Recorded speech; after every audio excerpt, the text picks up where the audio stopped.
Hello दोस्तों, कैसे हैं आप सब। स्वागत है आप सभी का कॉमिक वर्ल्ड चैनल पर। तो चलिए दोस्तों, शुरू करते हैं टीम एफएमसी कॉमिक्स में महासंग्राम का भाग 2। नागराज और कालदूत वाकई लड़ते लड़ते कुछ दूर निकल गए थे और अब कालदूत नागराज पर हावी हो रहे थे। देव कालजयी के द्वारा प्रदत्त तेरे नागफनी सर्प हमारे तांत्रिक वारों को तो रोक सकते हैं नागराज, मगर हमारे दिव्य हथियारों को नहीं। अब तेरे सर्प तो गए नागराज। अब बताओ कि तुम हमारा सामना कैसे करोगे। यदि नागफनी सर्प और मेरी सर्प शक्तियाँ आपका सामना नहीं कर सकती, तो भी मेरे पास आपसे लड़ने के और भी कई तरीके हैं महात्मन। मेरा यह विशेष वार आपके धड़ के संवेदनशील स्थानों को सुन्न कर देगा और आपका धड़ आपके शरीर का बोझ नहीं उठा पाएगा महात्मन। अवश्य कर सकता था नागराज, परंतु हम एक योगी भी हैं और हमें अपनी कुंडलिनी शक्ति से स्वयं के शरीर की नाड़ियों को सुप्त करना भी आता है। तुम्हारा वार तो हमें सुन्न नहीं कर पाया, परंतु अब हमारा वार तो मैं अवश्य सुन्न कर देगा। आह, वाकई मेरा शरीर सुन्न होता महसूस हो रहा है। अब तो इसी सुन्न अवस्था में मृत्यु को प्राप्त होगा नागराज। कालदूत की कुंडली ने नागराज को पूरी तरह कस लिया था, लेकिन इससे पहले कि कालदूत नागराज के शरीर को अपनी जकड़ में तोड़ देते, ध्रुव वहां पहुंच गया। मूर्ख इंसान, तुझे अवसर मिला था तो तुझे अपनी जान बचाकर भाग जाना चाहिए था, और तू वापस आ गया। जब एक दोस्त दूसरे दोस्त की रक्षा करने के लिए अपने प्राणों से खेल सकता है, तो दूसरा दोस्त कैसे पीछे हट सकता है महात्मन। घबराओ मत नागराज, अभी मैं तुम्हें इस कुंडली से बाहर निकालता हूँ, और इसके लिए मुझे केवल महात्मा की पूंछ को स्टार लाइन से जकड़कर ये इलेक्ट्रिक स्टिक उनकी पूंछ से छुआ देना है। बाकी का काम अपने आप हो जाएगा। नायलो स्टील की बनी स्टार लाइन में करंट दौड़ेगा जो महात्मा कालदूत की कुंडली भी खोल देगा। इसका झटका नागराज के शरीर की सुन्नता भी खत्म कर देगा। महात्मा कालदूत अपने भयंकर रूप में आ गए। हम पर वार करके तुमने अपनी मृत्यु को निमंत्रण दिया है, समझे। उफ, महात्मा कालदूत अपनी विश्वंकार का प्रयोग कर रहे हैं जो विस्फोटक है। अब मुझे भी ना चाहते हुए अपनी घातक शक्तियों का प्रयोग करना होगा। मेरे ये ध्वंसक सर्प आपकी विस्फोटक विश्वंकार का जवाब भरपूर तरीके से देंगे। तुम कुछ भी कर लो नागराज, आज हम तुम दोनों को मौत की नींद सुलाकर ही दम लेंगे। नागराज और कालदूत दोनों ही अपनी अपनी शक्तियों का भीषणतम उपयोग कर रहे थे। कालदूत से युद्ध में जीतना तुम्हारे लिए असंभव है मूर्खों, क्योंकि तुम दो हो और हम तीन। और अब यही मूर्खता तुम्हारे प्राणों की आहुति ले लेगी। हमारी काल सर्पी अब तुम्हें तड़पने का अवसर भी नहीं देगी। काल सर्पी ने अद्भुत तरीके से आगे बढ़कर नागराज और ध्रुव की गर्दनों को जकड़ लिया। अब मृत्यु तुम दोनों का वरण करेगी। नागराज, कुछ करो। कालदूत बहुत शक्तिशाली है ध्रुव, इनसे जीतने का कोई रास्ता नहीं है। एक रास्ता है नागराज, शीतनाग कुमार से जल्दी से बाहर आकर कालदूत पर शीत किरणें छोड़ने को कहो। उससे क्या होगा, महात्मा कालदूत भी आखिर एक सर्प ही है, और हर सब की तरह कालदूत भी ठंड बर्दाश्त नहीं कर पाते होंगे। अभी पता चल जाएगा। शीतनाग कुमार बाहर आओ। शीतनाग कुमार के बाहर आते ही उसके खुले फन से शीत किरणें महात्मा कालदूत के शरीर पर पड़ने लगी, और देखते ही देखते कालदूत का शरीर बर्फ की मोटी दीवार में कैद हो गया। वाह, महात्मा कालदूत निष्क्रिय पड़ रहे हैं। तुम्हारा आइडिया कमाल का निकला ध्रुव, और इनके निष्क्रिय होते ही कालसर्पी भी हमारी गर्दनों से अलग हो रही है। अब चंडकाल को देखो नागराज। मानना पड़ेगा लड़के तेरे दिमाग को, जिसने कालदूत जैसे महाबलशाली योद्धा को भी परास्त कर दिया। तुम्हारे पास आखिरी मौका था चंडकाल, खुद को हमारे हवाले करने का, और वो भी तुमने गंवा दिया। पर मुझ पर वार करने की सजा तुझे जरूर मिलेगी। अब नागराज तुम पर कोई दया नहीं दिखाएगा। मेरा दंड तुम्हारी विश्वंकार को मुझ तक पहुंचने से पहले ही रोक देगा, पर मुझ पर वार करने की सजा तुझे जरूर मिलेगी। आश्चर्य, तुझे तो इस वार से जलकर राख हो जाना चाहिए था, पर तू बच कैसे गया। क्योंकि मेरे शरीर में बसे हुए इच्छाधारी सर्पों की शक्तियां भी मेरी रक्षा करती हैं।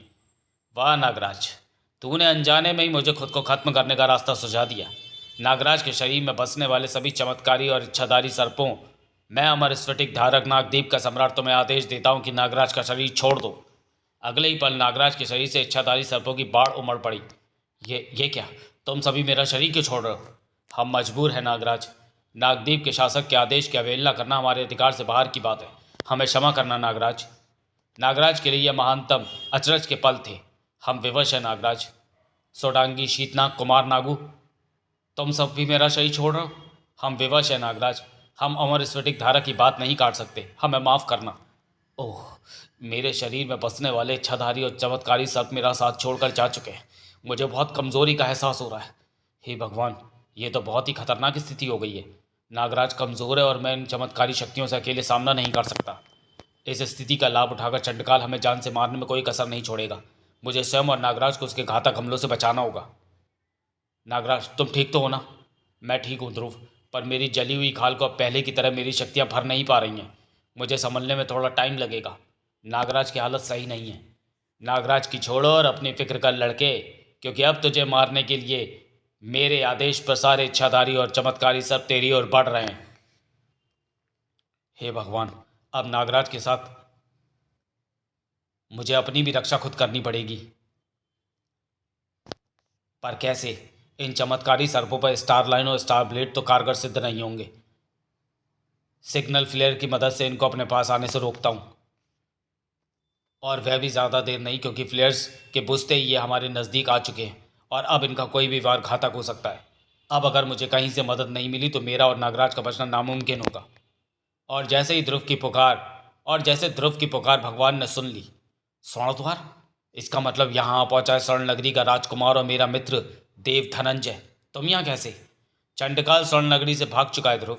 मैं स्वर्ण नगरी से ही उसे तलाशता हुआ घूम रहा था, पर अभी कुछ समय पहले हमारे यंत्रों ने संकेत दिया कि उसने इसी स्थान पर अपनी राक्ष ऊर्जा का उपयोग किया था। बस उसी ऊर्जा का पीछा करते हुए मैं राजनगर से यहाँ तक आ गया। लेकिन ये क्या? ये तो नागदीप है, और ये सारे नाग हथियारों के साथ तुम्हारी ओर क्यों आ रहे हैं?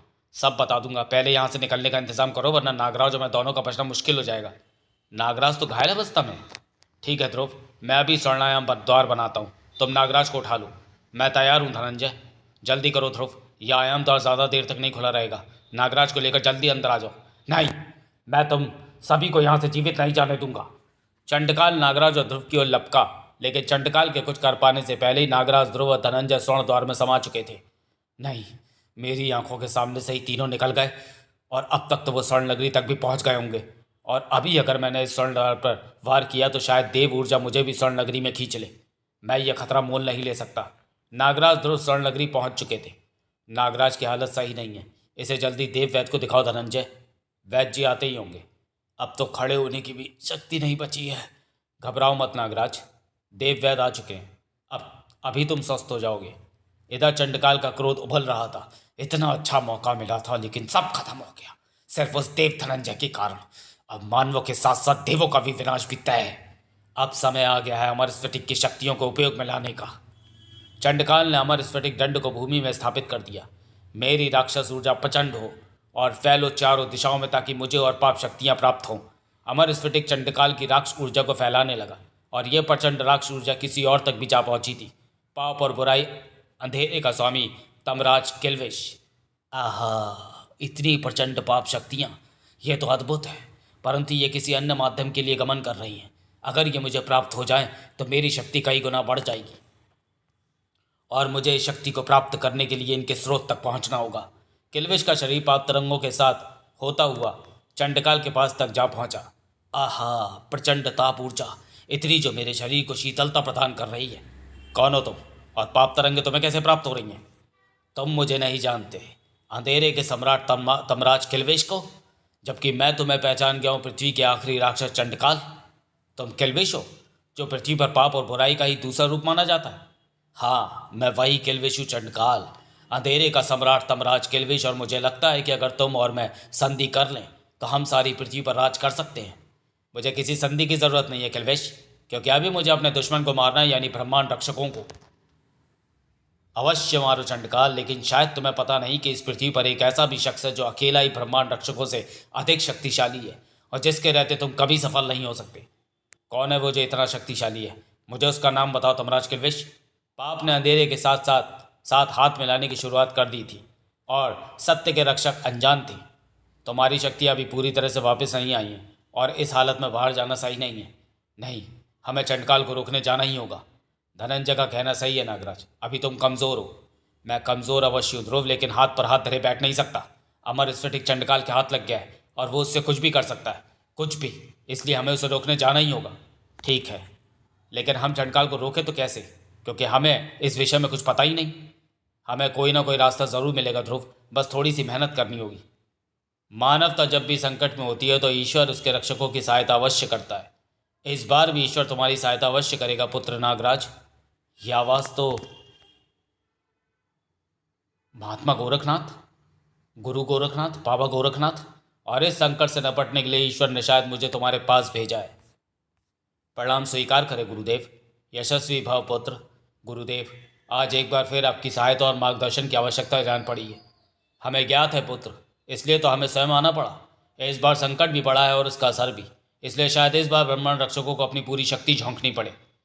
आप केवल मार्ग बताएं गुरुदेव। उस मार्ग पर चलने पर यदि हमें अपने प्राण भी देने पड़े तो संकोच नहीं होगा। हम जानते हैं पुत्र, लेकिन उस संकट से केवल प्राणाहुति देकर नहीं जीत सकते। उसके लिए अपने अंदर सामर्थ्य पैदा करना होगा, तब जाकर मार्ग प्रशस्त होगा। सामर्थ्य संपन्न बनो, धैर्य धारण करो, तत्पश्चात मार्ग अवश्य निकलेगा, क्योंकि पाप और पुण्य के बीच महासंग्राम का समय आ चुका है। तब बाबा गोरखनाथ की बातों से लगता है कि वो इस संकट के बारे में अच्छी तरह से जानते हैं और हमें इस संकट से निपटने के लिए संकेत देकर गए हैं। हाँ ध्रुव, और अगर गुरु गोरखनाथ की बातों में इसका रहस्य छुपा है तो हमें उस रहस्य की तह तक पहुंचना ही होगा, चाहे इसके लिए हमें कुछ भी करना पड़े। पर सवाल आखिर वही है कि इस संकट से निपटने का हल क्या होगा। गाथा जारी रहेगी महासंग्राम 3 में। तो चलिए दोस्तों, वीडियो को यहीं समाप्त करते हैं और मिलते हैं महासंग्राम के तीसरे इशू में। कभी कभी महानायक की ज़िंदगी में ऐसा वक्त भी आता है जब वे किसी खतरे से अकेले निपटने में अक्षम होते हैं, तब उन्हें सहारा लेना पड़ता है अन्य महानायकों का। पर अब पाप के 2 अवतार हो चुके हैं। ब्रह्मांड रक्षकों को भी होना होगा संगठित। न सिर्फ ब्रह्मांड रक्षक, बल्कि उन्हें चाहिए एक ऐसा महानायक जो खुद में ही अथाह सत्य ऊर्जा का भंडार हो, क्योंकि अब होने वाला टकराव कोई साधारण नहीं रहा, बल्कि बन चुका है महासंग्राम। तो चलिए दोस्तों, मिलते हैं महासंग्राम इशू 3 में। तब तक के लिए धन्यवाद।